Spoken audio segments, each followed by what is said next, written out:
welcome to Policing TV.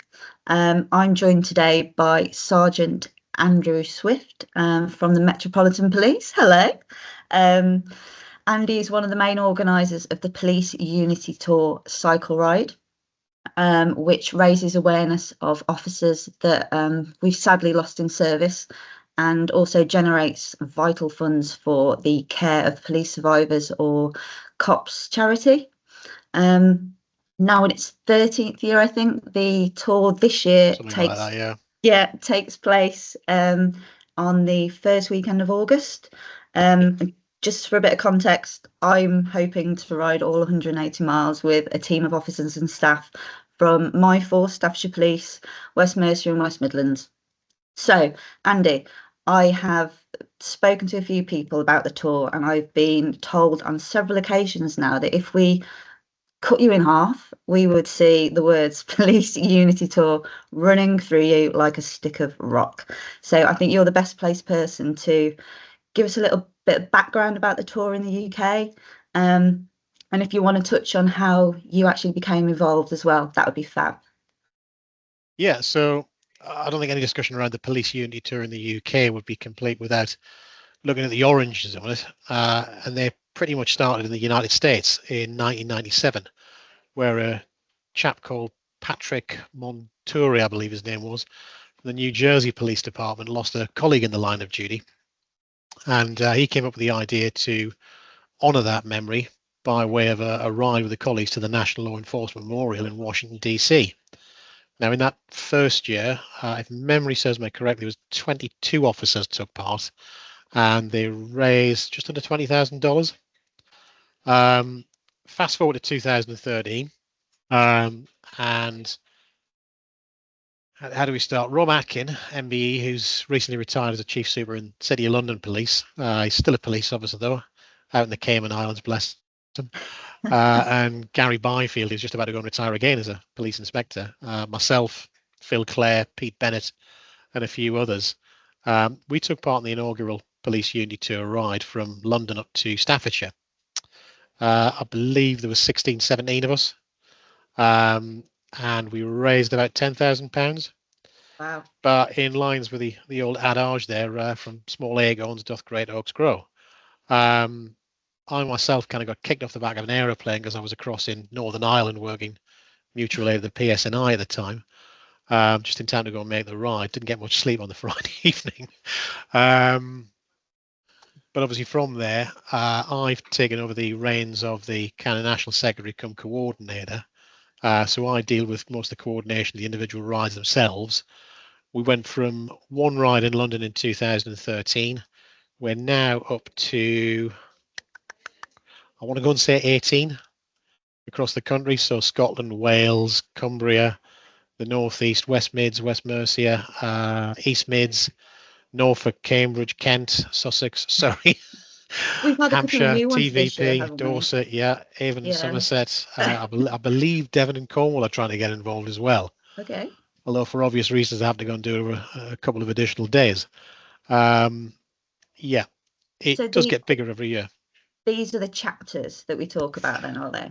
So the chapters come the rides are a bit of a misnomer. Originally, we divided the UK into 12 chapters to align kind of along the lines with the US ride, because they have all these different chapters there, depending on where you are geographically. That become quite challenging to organise it along those lines, for the simple reason that you may get one chapter where there's only one ride in it, and as a result, they get one award every year.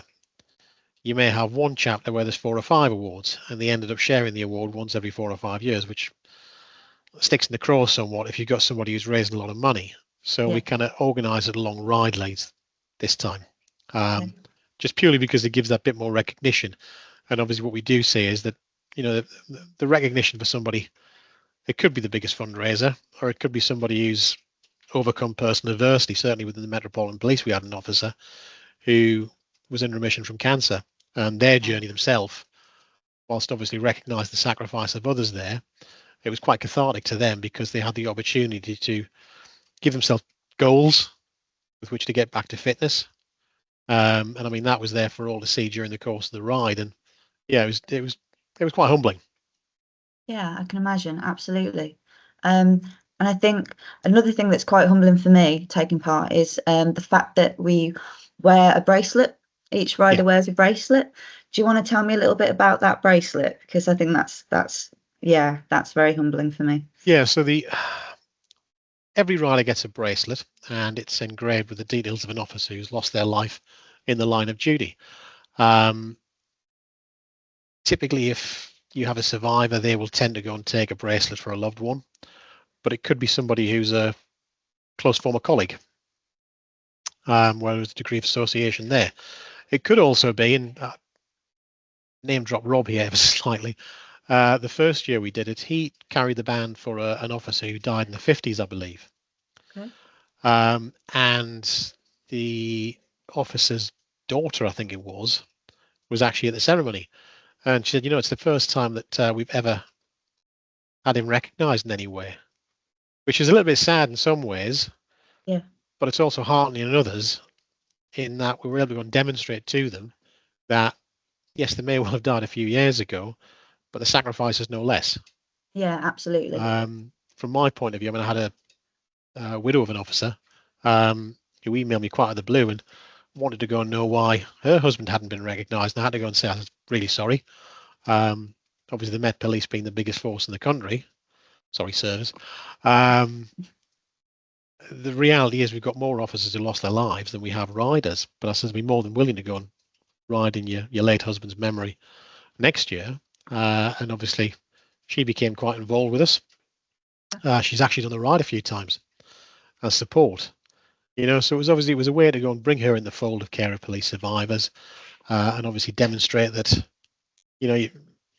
not somebody necessarily had an association with, because they work in a different area of the Met, that which I did. But yeah, it's keeping them in the family type thing, and it's not just restricted to officers in this country. We do recognise some of the American officers.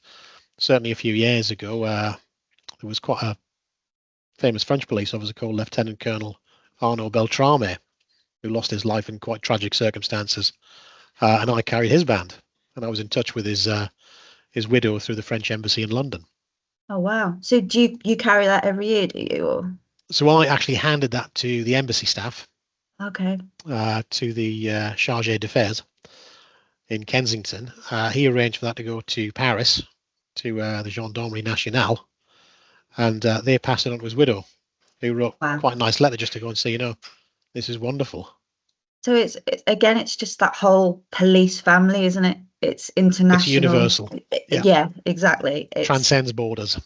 Exactly. And it's just, that is what the Unity Tour, I guess, that's what is one of the nicest things about it. And the fact that it's part of the wider Cops Survivors Weekend, isn't it?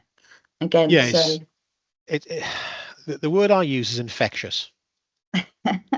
Because people who do once tend to come back multiple times. I mean, certainly last year we had a couple of riders who were struggling and were thinking of quitting towards the end of the first day. And I said, look, just bear with me, give it the end of the day. And if you really have had enough, I says, I'll arrange to get you to a train station. We'll get you back home. It's not an issue. But come the end of the day, like, no, we're staying. Talk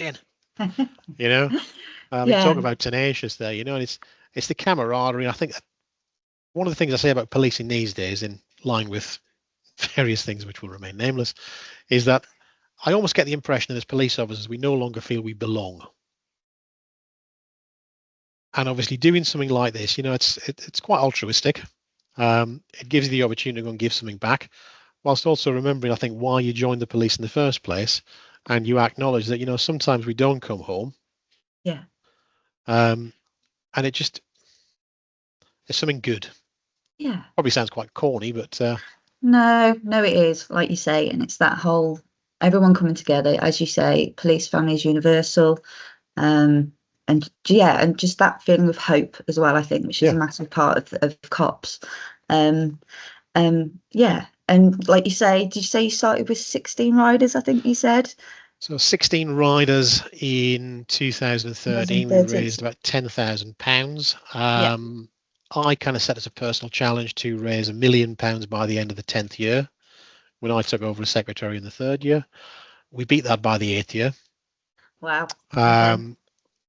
As a result of that, I stand to be corrected here, but I think the uni tour is the biggest contributor to COPS over the course of the year. The money that is provided through charitable donations enables COPS to put on the survivor service every year. That pretty much pays for it. But it's also generated additional funds to assist them with putting on other events and they've also been able to go and purchase Unity House down in Weston-super-Mare. And for those who aren't aware of it, it's effectively respite housing. That's a bit of a holiday home where families can pop down for a week on the charity, and it gives them the opportunity to go and get away from things.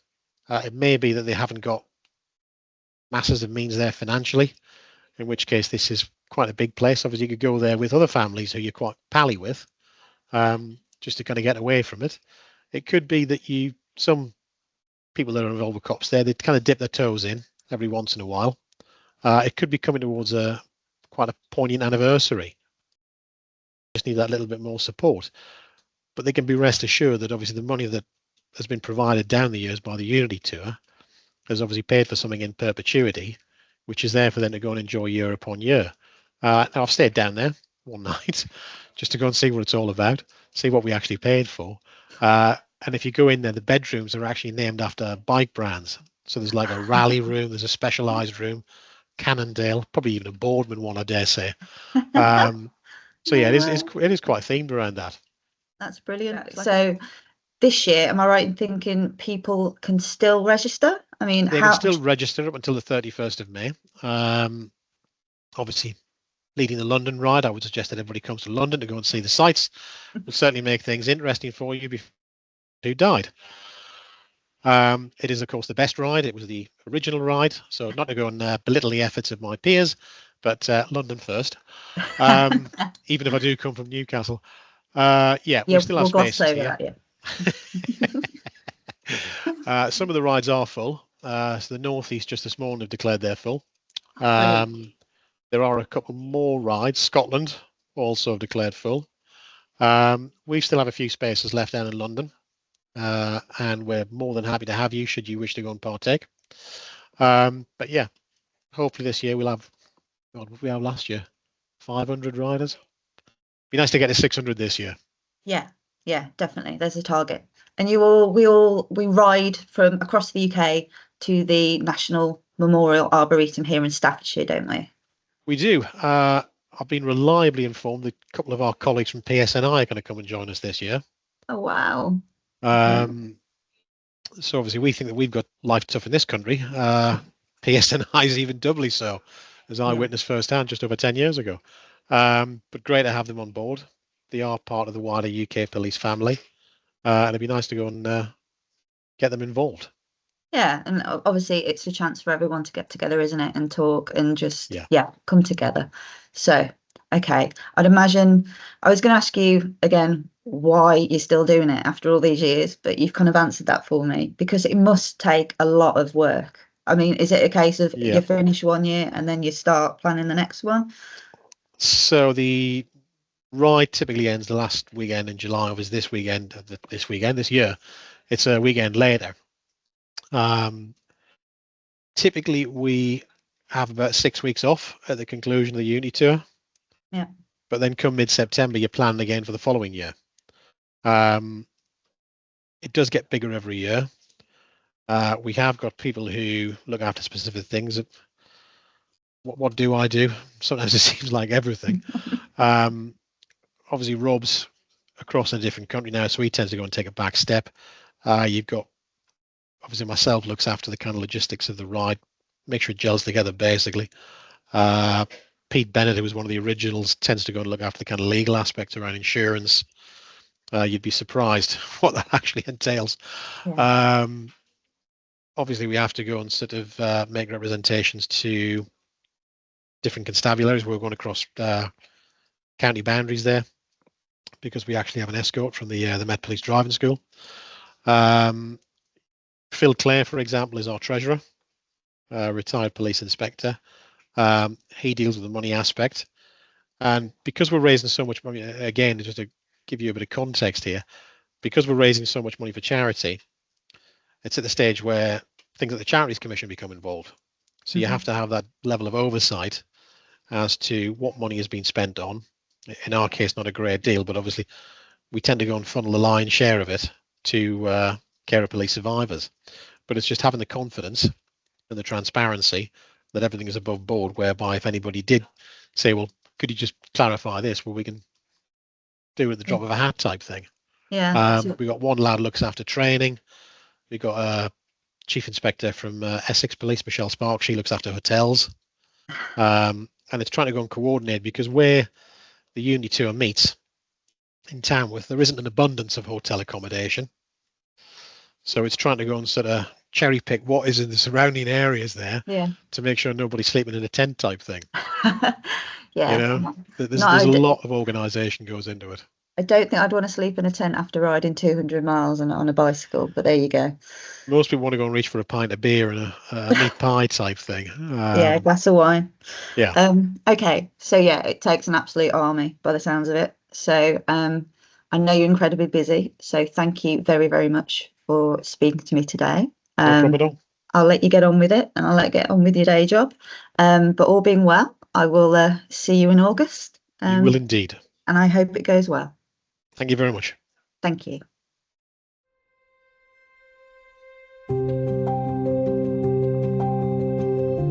Dear cops, thank you for looking after us. We are really happy that we've got other families that have gone through the same thing as us. I really enjoy it. Thank you for looking after us and letting us come. Love from Morton.